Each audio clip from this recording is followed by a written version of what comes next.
أعوذ بالله من الشيطان الرجيم. بسم الله الرحمن الرحيم.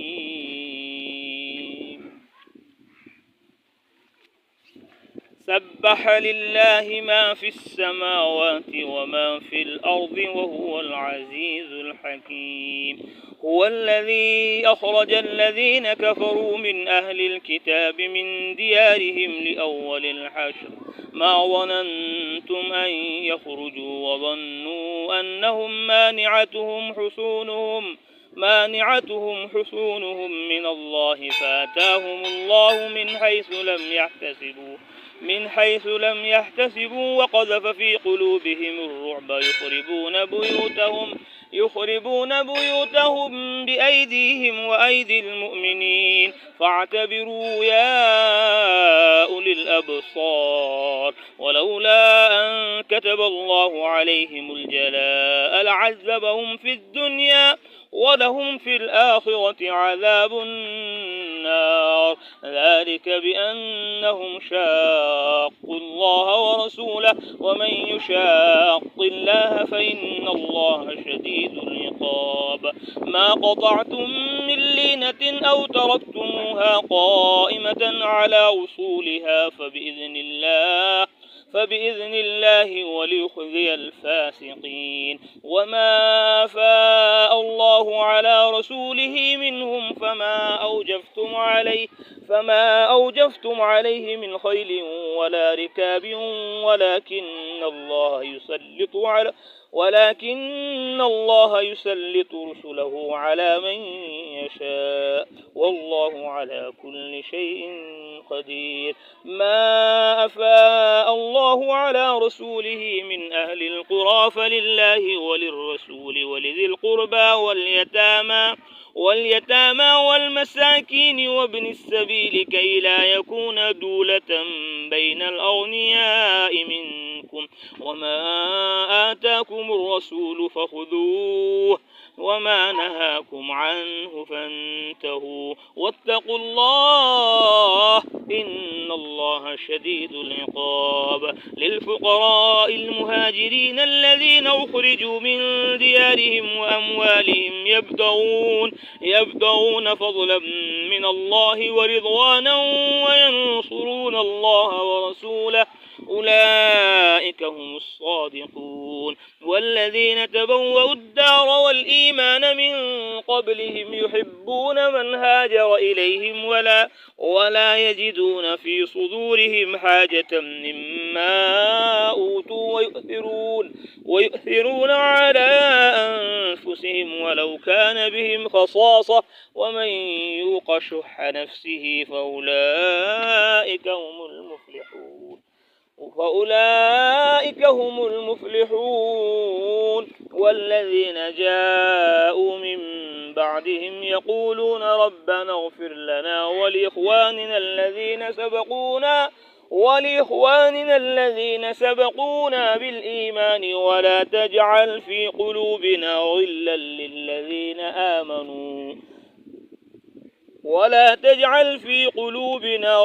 للذين آمنوا ربنا إنك رؤوف رحيم. أعوذ بالله من الشيطان الرجيم. بسم الله الرحمن الرحيم. سبح لله ما في السماوات وما في الأرض وهو العزيز الحكيم. هو الذي أخرج الذين كفروا من أهل الكتاب من ديارهم لأول الحشر ما ظننتم أن يخرجوا وظنوا أنهم مانعتهم حصونهم من الله فأتاهم الله من حيث لم يحتسبوا وقذف في قلوبهم الرعب يخربون بيوتهم بأيديهم وأيدي المؤمنين فاعتبروا يا أولي الأبصار. ولولا أن كتب الله عليهم الجلاء لعذبهم في الدنيا ولهم في الآخرة عذاب النار. أعوذ بالله من الشيطان الرجيم. بسم الله الرحمن الرحيم. ذلك بأن إنهم شاقوا الله ورسوله ومن يشاق الله ورسوله فإن يشاق الله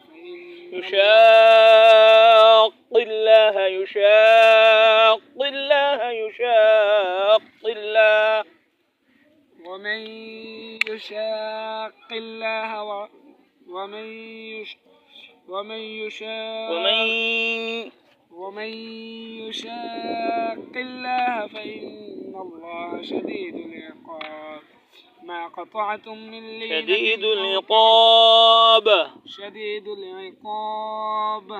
ما قطعتم من لينة أو تركتموها قائمة على أصولها فبإذن الله وليخزي الفاسقين. وما أفاء الله على رسوله منهم فما أوجفتم عليه من خيل ولا ركاب ولكن الله يسلط رسله على من يشاء والله على كل شيء قدير. ما أفاء الله على رسوله من أهل القرى فلله وللرسول ولذي القربى واليتامى والمساكين وابن السبيل كي لا يكون دولة بين الأغنياء منكم. وما آتاكم الرسول فخذوه وما نهاكم عنه فانتهوا واتقوا الله إن الله شديد العقاب. أعوذ بالله من الشيطان الرجيم. بسم الله الرحمن الرحيم. للفقراء المهاجرين الذين أخرجوا من ديارهم وأموالهم يبتغون فضلا من الله ورضوانا وينصرون الله ورسوله أولئك هم الصادقون. والذين تبوأوا الدار والإيمان من قبلهم يحبون من هاجر إليهم ولا يجدون في صدورهم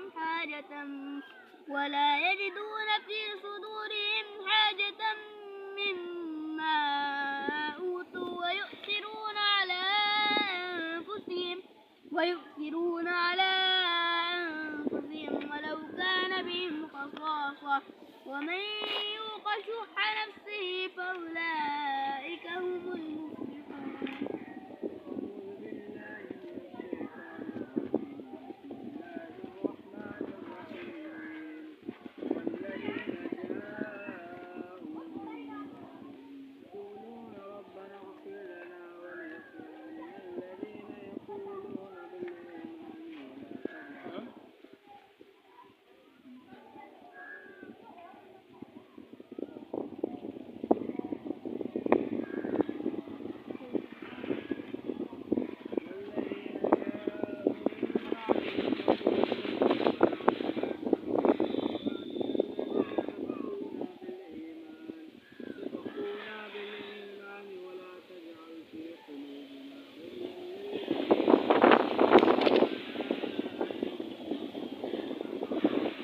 ما شاء الله. اللهم إنا نسألك خيرها وخير ما فيها وخير ما أرسلت به ونعوذ بك من شرها وشر ما فيها وشر ما أرسلت به. بسم الله. أعوذ بالله من الشيطان الرجيم. بسم الله الرحمن الرحيم. سورة الحشر مدنية، آياتها 24، ركوعاتها 3. سبح لله ما في السماوات وما في الأرض. तमाम आसमान और ज़मीनों में जो हैं अल्लाह की पाकी बयान करते हैं। वहुवल अज़ीज़ुल हकीम, वो ज़बरदस्त है, हिकमत वाला। आसमान और ज़मीन, उसके दरमियान जितना जो कुछ है वो सब अल्लाह की पाकी और तस्बीह में मशगूल है, सिवाय इंसान की गफलत में पड़ा हुआ है, खुदाई में पड़ा हुआ है। इन्नल इंसान लिरब्बिही लकनूद। और आसमान ज़मीन तारीफ़ तौसीफ़ में लगे, उसकी بڑائی اور کبریائی میں لگے. وَإِن مِّن شَيْءٍ إِلَّا يُسَبِّحُ بِحَمْدِهِ, کوئی چیز چھوٹی بڑی ایسی نہیں جو اس کی حمد کے ساتھ پاکی بیان نہ کرے. وَإِن مِّن شَيْءٍ إِلَّا يُسَبِّحُ وَلَٰكِن لَّا تَفْقَهُونَ تَسْبِيحَهُمْ, لیکن تم سمجھتے نہیں آم کیا کہہ رہا ہے, سیب کیا کہہ رہا ہے, انار کیا کہہ رہا ہے, چیکو کیا کہہ رہا ہے, پالک کیا کہہ رہا ہے, شلجم کیا کہہ رہا ہے, مولی کیا کہہ رہی ہے, گاجر کیا کہہ رہی ہے, ہوا کیا کہہ رہی ہے, دھوپ کیا کہہ رہی ہے, سورج کیا کہہ رہا ہے, چاند کیا کہہ رہا ہے, ستارے کیا کہہ رہے ہیں, دریا کیا کہہ رہے ہیں, پہاڑ کیا کہہ رہے ہیں, کبوتر کیا کہہ رہے ہیں, کوئل کیا کہہ رہی ہے, مینا کیا کہہ رہی ہے, طوطا کیا کہہ رہا ہے, تمہیں پتہ نہیں, لیکن سب اپنی اپنی زبانوں میں اپنے رب کی پاکی بیان کر رہے ہیں. سبح للہ ما فی السماوات وما فی الارض, آسمان و زمینوں میں جو ہے سب اللہ کی پاکی بیان کر رہے ہیں. وہو العزیز الحکیم, وہ زبردست ہے, حکمت والا ہے. والذی اخرج الذین کفروا من اہل الکتاب من دیارہم, وہی ہے جس نے نکالا اہل کتاب کے کافروں کو من دیارہم, ان کے گھروں سے, لأول الحشر, پہلی ہی مٹھ بھیڑ میں. مکۃ المکرمہ سے حضرت محمد صلی اللہ علیہ وسلم مدینہ منورہ میں تشریف لے آئے. مدینہ منورہ کے اندر بہت سارے لوگ یہودی آباد تھے, ملک شام میں رہتے تھے, قبیلہ بنو نذیر, حضرت ہارون علیہ السلام کی اولاد میں تھے. ان کے یہاں بڑے بڑے علماء تھے جو تورات کے عالم تھے. حضرت محمد صلی اللہ علیہ وسلم کی صفات اور آپ کے عادات و اخلاق, آپ کا دار الہجرہ کتابوں میں لکھا ہوا تھا, انہوں نے پڑھا. اس شوق و جذبے و چاہت میں وہ ملک شام چھوڑ کر مدینہ کے اندر آ کر بس گئے, ہارون علیہ السلام کی اولاد. پھر اللہ تبارک و تعالی نے وہاں حضرت محمد صلی اللہ علیہ وسلم کو مبعوث فرمایا, مکہ سے مدینہ آ کر تشریف لائے. اس وقت میں بھی بنو نذیر میں علماء تھے, علماء تورات. انہوں نے دیکھ کر آپ صلی اللہ علیہ وسلم کو پہچان لیا کہ اللہ کے نبی ہے, رسول ہے, وہی ہیں جن کا تذکرہ ہماری کتابوں میں بار بار آ چکا ہے. لیکن وہ سمجھ رہے تھے کہ وہ ہارون علیہ السلام کی اولاد ہی میں ہوں گے, بنی اسرائیل میں ہوں گے. لیکن اللہ تعالیٰ نے یہاں ترتیب بدل دی اور بنی اسرائیل کے بجائے بنی اسماعیل میں امام الانبیاء حضرت محمد مصطفیٰ صلی اللہ علیہ وسلم کو پیدا فرما دیا. اور انسان کی فطرت ہے, وہ چاہتا ہے جو میں چاہتا ہوں وہ ہو, لیکن اللہ جو چاہتا ہے وہ. انہوں نے چاہا کہ آخری نبی ہمارے خاندان میں قبیلے میں آئے, لیکن اللہ نے قبیلہ بدل دیا, اولاد بدل دی, امتحان کے لیے, آزمائش کے لیے, کہ دیکھتے ہیں تم اللہ کی مان رہے یا اپنی مان رہے, منمانی میں منچاہی میں لگے ہوئے ہو یا رب چاہی میں لگے ہو. رب ہے وہ جس کو چاہے رسول بناتے, جہاں چاہے پیغمبر بھیجتے. اب تمہاری آزمائش ہوگی, امتحان ہوگا, تو یہ امتحان میں بیچارے فیل ہو گئے. رسول اللہ صلی اللہ علیہ وسلم آئے تو ان کے درمیان آپ نے معاہدہ کیا تاکہ کوئی لڑائی جھگڑے نہ ہو. کہا تو ہمارا ساتھ دینا, ہم تمہارا ساتھ دیں گے, ہم تمہارا ساتھ دیں گے اور تم ہمارا ساتھ دینا. یہ بات چلتی رہی. لیکن یہ لوگ غزوہ خیبر تک غالباً عام طور پر یہ کیا رہے, صحیح رہے. لیکن پھر انہوں نے کیا کرنے شروع کی, گڑبڑ کرنا شروع کی. اور آپ صلی اللہ علیہ وسلم اور صحابہ کے خلاف حسد چونکہ اندر بھرا ہوا تھا, بغض اور کینہ بھرا ہوا تھا, تو وہ آپ صلی اللہ علیہ وسلم کو اور صحابہ کو تکلیف پہنچانے لگے اور آپ صلی اللہ علیہ وسلم کے خلاف پلاننگ بنانے لگے.